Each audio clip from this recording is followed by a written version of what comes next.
कुछ दिनों से मन उदास सा था। फिर एक दिन दिल में हुक सी उठी, क्यों ना पहाड़ी इलाकों की ओर घूम आए। फिर क्या, दिल्ली से रामपुर और हल्द्वानी के रास्ते निकल पड़े अल्मोड़ा की तरफ। अल्मोड़ा सतपुड़ा के रेंज में बसा उत्तराखंड का प्रमुख जिला है। कहते हैं 15वीं शताब्दी में चंद राजवंश ने अल्मोड़ा को बसाया था, जो बाद के दिनों में गोरखा के आधिपत्य में आ गया और गोरखा के आधिपत्य से ब्रिटिश के हाथों में चला गया। अल्मोड़ा अपनी ऐतिहासिक विरासत के साथ साथ प्राकृतिक सुंदरता के लिए भी जाना जाता है, जिसे देखने देश विदेश से सैलानी आते हैं। यहाँ चंदकालीन किले और मंदिर भी मौजूद हैं और यहाँ पर ब्रिटिश कालीन एक चर्च भी है।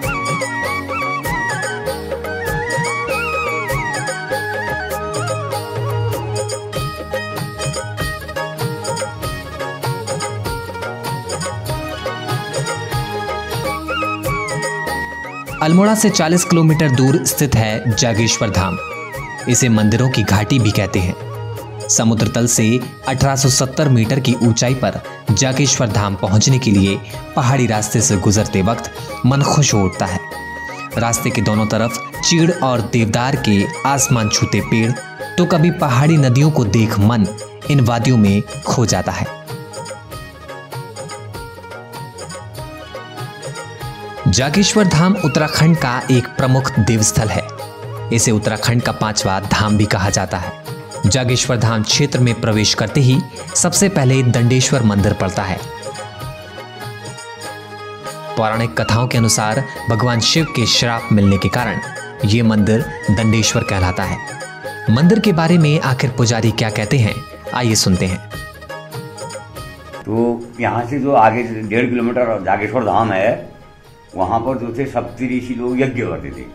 उनकी जो 7 पत्नियां थी वो फूल पत्ती लकड़ी के लिए देवदार के वन में आती थी इधर। तो भगवान शंकर जी से तो किसी को मतलब था नहीं, उनकी जो पत्नियां 7 थी मोहित हो गई। इसीलिए ऋषि मुनियों ने उनको श्राप दे दिया कि तुम्हारा लिंग का पतन हो जाए। तो उनका जो लिंग था यहाँ पर टूट गया, फट गया। तो इसी से जो है 12 ज्योतिर्लिंगों की उत्पत्ति है। खंड खंड जाके गिर गए। इसी से जो है शिव के करोड़ों शिवलिंग जो है इसी स्थान से उत्पत्ति है, इसलिए इसको बोलते हैं दंडेश्वर, दंड के रूप में यही।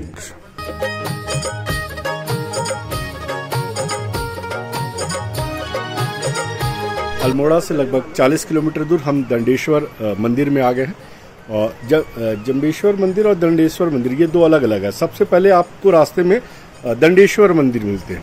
इसको हमने दर्शन किया और ये लगभग 8वीं से 10वीं शताब्दी का बना हुआ एक मंदिर है। और इस मंदिर के बारे में यहाँ मैंने पहली बार कुबेर मंदिर भी देखा। गुरु जो दंडेश्वर मंदिर है, इसके बारे में जो यहाँ पुरोहित थे उनका ये कहना था कि यहाँ भगवान शंकर को, महादेव को दंड मिला था। तो दंडेश्वर मंदिर बेसिकली महादेव को जो दंड मिला हुआ, जो श्रापित है, उससे जुड़ा हुआ ये मंदिर है। इस मंदिर का निर्माण भी करचूरी शासकों ने कराया था, जो 8वीं से 10वीं शताब्दी के बीच का रहा है। और ये बहुत खूबसूरत है। पास ही एक छोटी सी नदी भी बहती है और एक प्राचीन विरासत को संजो के रखने के लिए भारतीय पुरातत्व विभाग के संरक्षण में ये चल रहा है।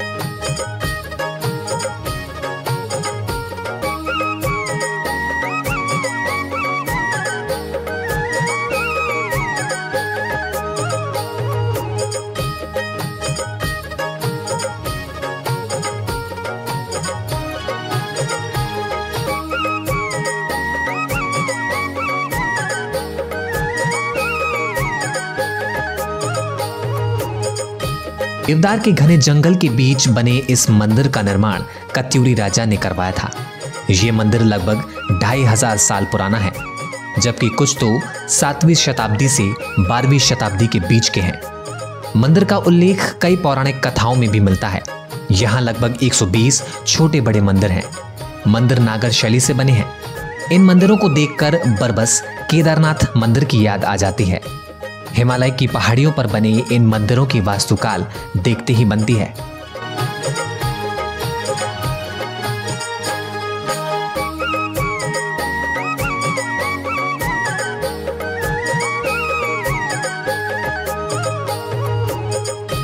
जागेश्वर धाम में भगवान शिव, विष्णु, शक्ति, चंडी, कुबेर, सूर्य, महामृत्युंजय और नंदा देवी जैसे प्रमुख हिंदू देवी देवताओं के मंदिर हैं। यदि आप शांति के साथ भक्ति की तलाश में हैं तो इन स्थानों की यात्रा कर सकते हैं।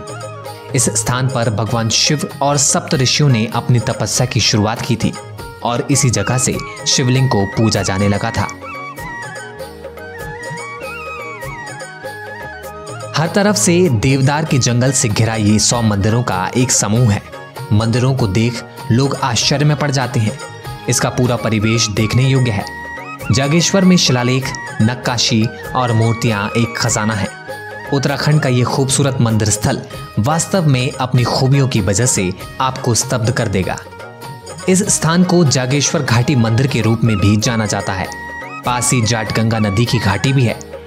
यहाँ के अधिकांश मंदिर वास्तुकला की नागर शैली का अनुसरण करते हैं, जबकि कुछ दक्षिण और मध्य भारत में उपयोग किए जाने वाले पैटर्न का भी पालन करते हैं।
तो गर्मियों के मौसम में आप यहाँ अपने परिवार के साथ घूमने तो आ सकते हैं, साथ ही धार्मिक मान्यताओं से भी रूबरू हो सकते हैं। और हाँ, लौटते वक्त अपनों के साथ चाय का लुत्फ उठाना बिल्कुल ना भूलें।